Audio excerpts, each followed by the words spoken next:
Good morning, Freedom Village. I'm Noah. And I'm Ashley. And welcome to your favorite morning show where we bring you all the latest news and updates from our wonderful retirement community right here in beautiful Holland, Michigan. That's right, Noah. Whether you're sipping your morning coffee in the bistro or enjoying the newspaper in the atrium, we're here to kickstart your week with a smile and a whole lot of fun. Absolutely, Ashley. And speaking of fun, we've got a jam-packed episode lined up for you today. From community events and activities to heartwarming stories and maybe even a few surprises along the way. And of course, we'll be keeping you up to date with all the important news and announcements from right here at Freedom Village. So, grab your cup of joe, settle in, and get ready to start your week the Freedom Village way. Stick around, folks. The Monday morning show starts right now.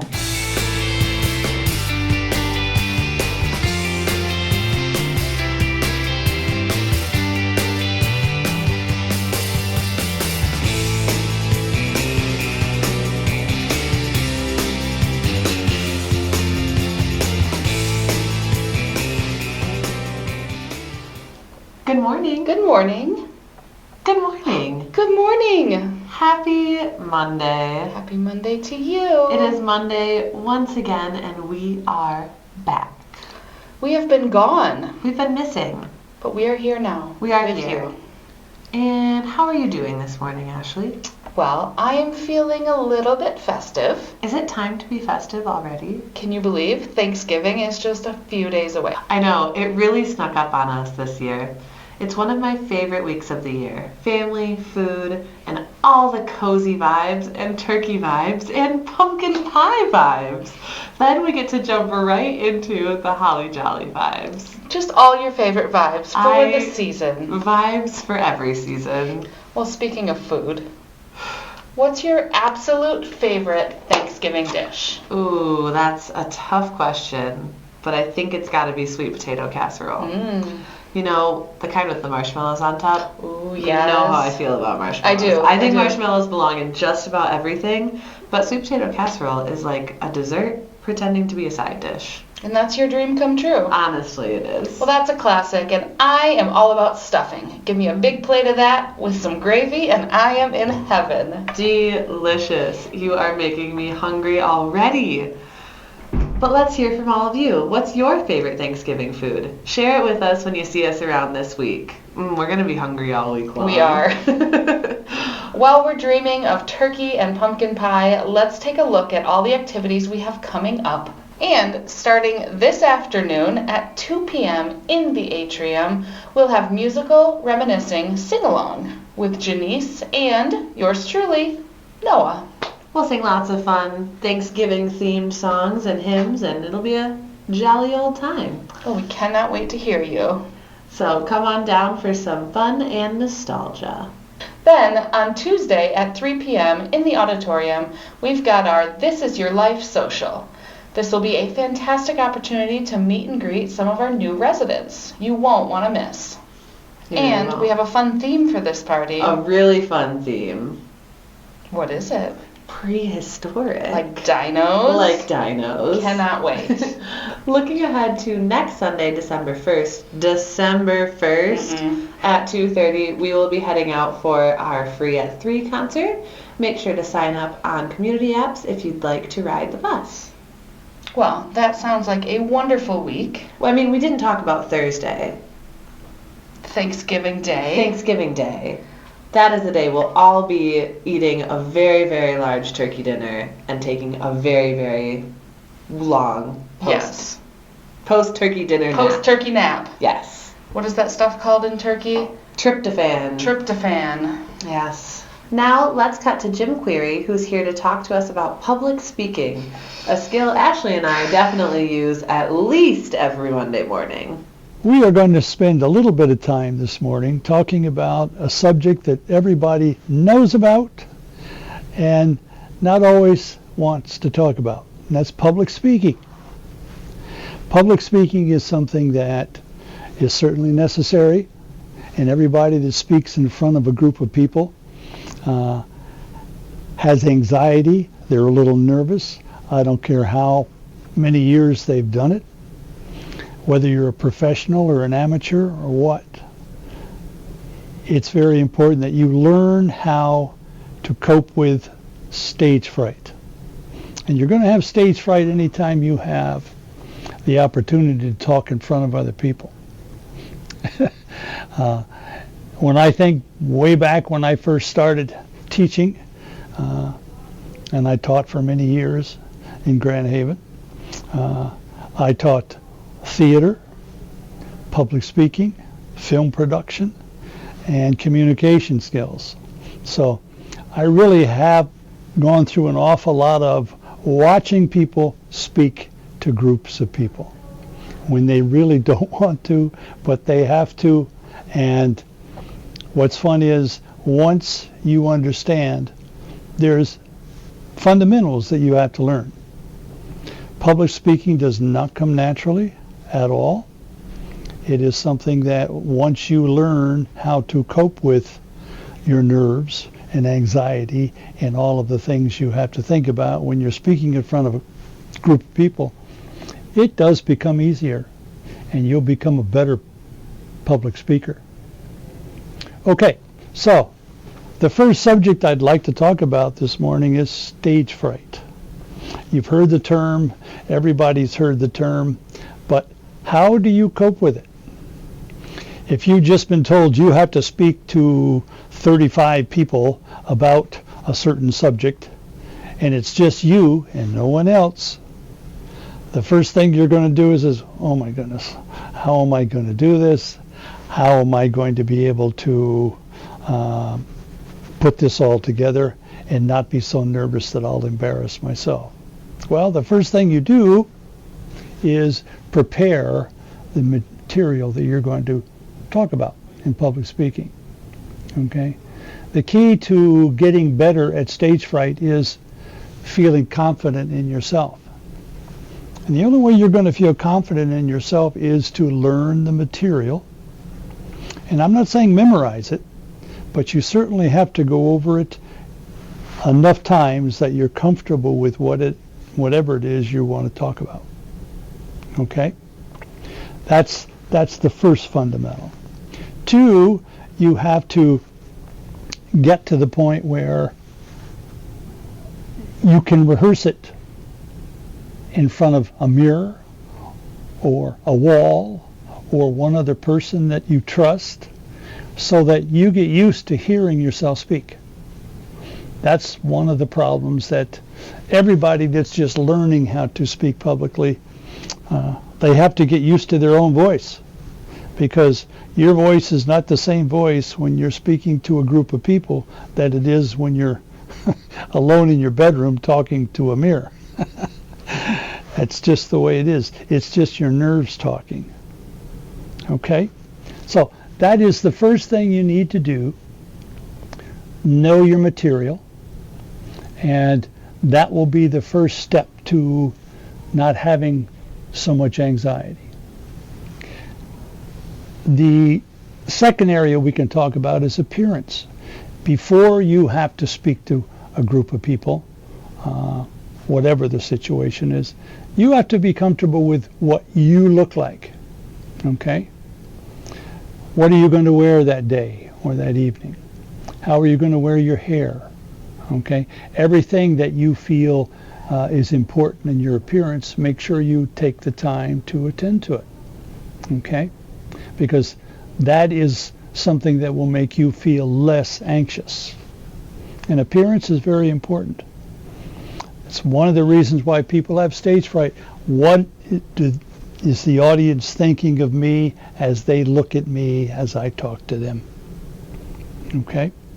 And it's with everybody. Stage fright is a totally normal reaction to speaking to other people. And you just simply have to learn how to deal with that. And practice makes perfect. And I don't care how many years you're working in front of people, unless you're comfortable with whatever you're saying to people, you're going to have anxiety, a degree of stage fright. Okay? So it's important that you take care of whatever it is that makes you feel anxious. Location of speaking. Where are you going to public speak? Is it in a classroom? Is it in just a small group of people in a room? Is it 2 people, 5 people, 300 people, 1,500 people? I will tell you, the first time I spoke in front of an auditorium of, I think it was like 1,800 people, it was a little different than 30 people in a classroom. But the fundamentals are the same. Everybody needs to understand that. They have to understand what you're saying. They have to be able to hear what you're saying. And hopefully they are comfortable with you being comfortable speaking to them. Okay, location of speaking, I'm talking about specifically, are you talking while you're standing up, talking to your audience? Are you sitting down? Are you standing behind a podium or a lectern? And so many people say, I'd really like to speak behind a lectern or podium because they won't come out and say it, but it's a security blanket for them. They don't feel like they're so exposed. Well, it's true. You aren't, and I think it is a situation that some people would rather be instead of out in front of everybody, just standing there. Because if you are just standing there without a podium or a lectern, you have to be very conscious of what your body is doing in front of an audience. Because you're nervous, you probably will want to fidget. Okay? Fidgeting is very annoying to an audience. Shifting your weight back and forth is just another example of being nervous. You will learn, and we can talk about this some other time as far as details, you must learn to center your weight. You have to break your knees a little so you don't start shaking. I've dealt with that a lot with young people just learning how to public speak. Okay? And then there's your arms and your hands. What do you do with them? Because they feel like boat anchors while you're standing in front of an audience. And you will learn, just leave them alone unless you have a purpose for emphasizing a point or particularly showing something to the audience. Otherwise, don't overuse your hands. But we can't get into all those details on our first little lesson today. Okay? I think the next point is really important because the first thing you need to remember when you public speak is make the audience comfortable. Make them feel that you enjoy telling them whatever it is you are talking to them about. Because if you're not comfortable, they're not comfortable. Which so many people who are learning to public speak, they're worried about that, you know. Believe me, audiences are very friendly because as they watch somebody speak publicly, they're putting themselves in your position. They're thinking to themselves, okay, how would I do that? What would I say if I was up there? And if you're comfortable, and one of the best ways to be comfortable when you're public speaking is to try to have a little humor. Okay? A smile and something that is humorous, even though it's very small. I'm not saying tell a joke, but that sometimes might break the ice. Something that's a humorous situation that everybody can relate to is another good idea.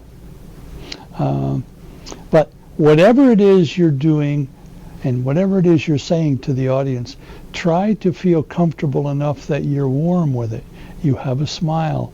Always have a smile whenever it's possible.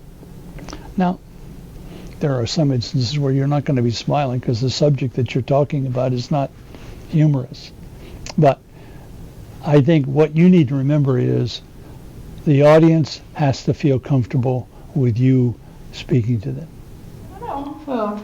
Well, those tips will definitely come in handy for us. We should use some of them more often, I think. Probably. Thanks, Jim. Thank you, Jim, for sharing all those tips with us. We hope you found them handy as well. Yes.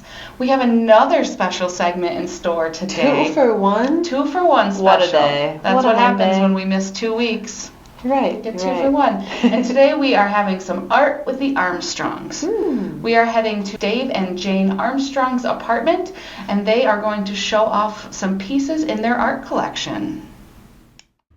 Meet Dave and Jane Armstrong, a dynamic couple with a love story that spans many decades. Throughout the beautiful life they've built together, they've navigated many differences, but one passion has always united them: their love for art and design. They are primarily drawn to contemporary pieces. Over the years, their travels and experiences have allowed them to cultivate an impressive art collection. Later in their life, they took a bold step and purchased an art gallery in Saugatuck. This vibrant space showcased artwork from a diverse array of local and international artists, reflecting their commitment to promoting creativity and culture within their community. Even now, their appreciation for art remains as vibrant as ever.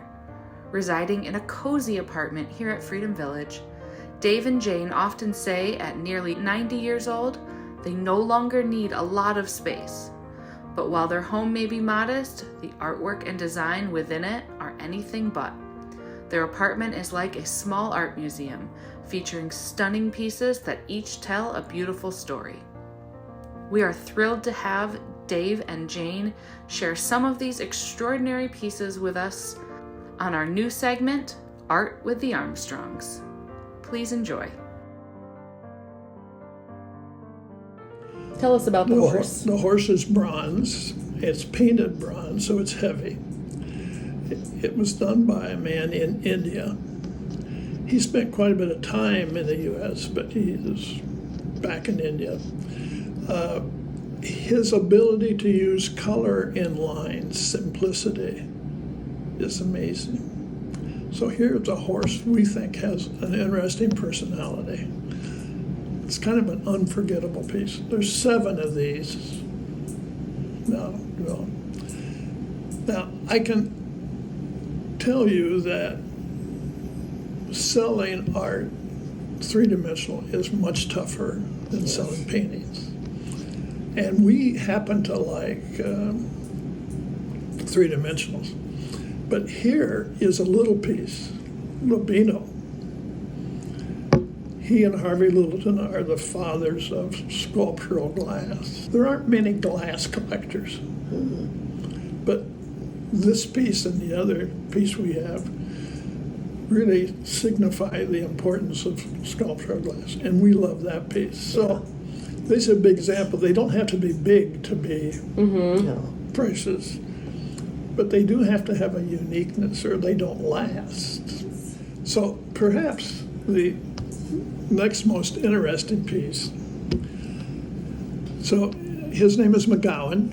He lived in Michigan.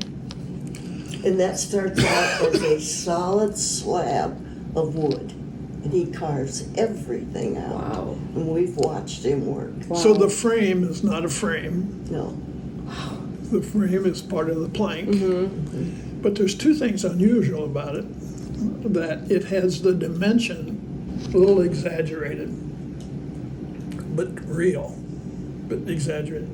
So it has a 3-dimensional wall. And the painting is excellent. So you think, I've seen corners like this. So his subject matter was not elegant. No. But it's so intriguing. I imagine of all the grandkids, if you give them the choice, they want. That's the piece they're going to fight over? They want that piece. And I'm not going to let him have it till I die. That's my favorite piece. So, now, the reason I'm going to the tower, his name is Charlie Brower. He was chairman of the art department at what was college? Randolph College in Virginia. We got to get that right. But he was born in Holland, Michigan. Yeah. So I actually went to his mother's funeral here in the Maple Street Church. So this one, he is a sentimental, quiet philosopher. He's very reflective. So this piece starts at the bottom. God created man. Man came and did all kinds of things. He made paths, cut down trees. He eventually got into the waterways, the oceans and the seas, then into the skies, rockets. But there's his ladder into transcendence. So it's truly a philosophical piece. Yeah. It says around the top, a home is just a place we live for a time. But the title is Everything Happens Because of Everything. Oh, that's cool. So we find that really a special place in this house. Yeah. But you'll notice we've placed, we have the horse, the tower, and the painting above in color is the same artist as the horse. So you have something, this secure and hard, and then you have those little tiny pieces of paper that are cut. Well, what a tour that was. They've got some really incredible things in there. They really do. It's a really neat place. Thank you for sharing with us. I think Is that all we have this week? that's all we have. It's time to go brine our turkey. It's time to go start that Thanksgiving meal prep. Thank you so much for joining us. It has been another wonderful Monday morning. And that's Ashley. That's Noah. And this has been Monday Morning. We'll see you next week. Bye.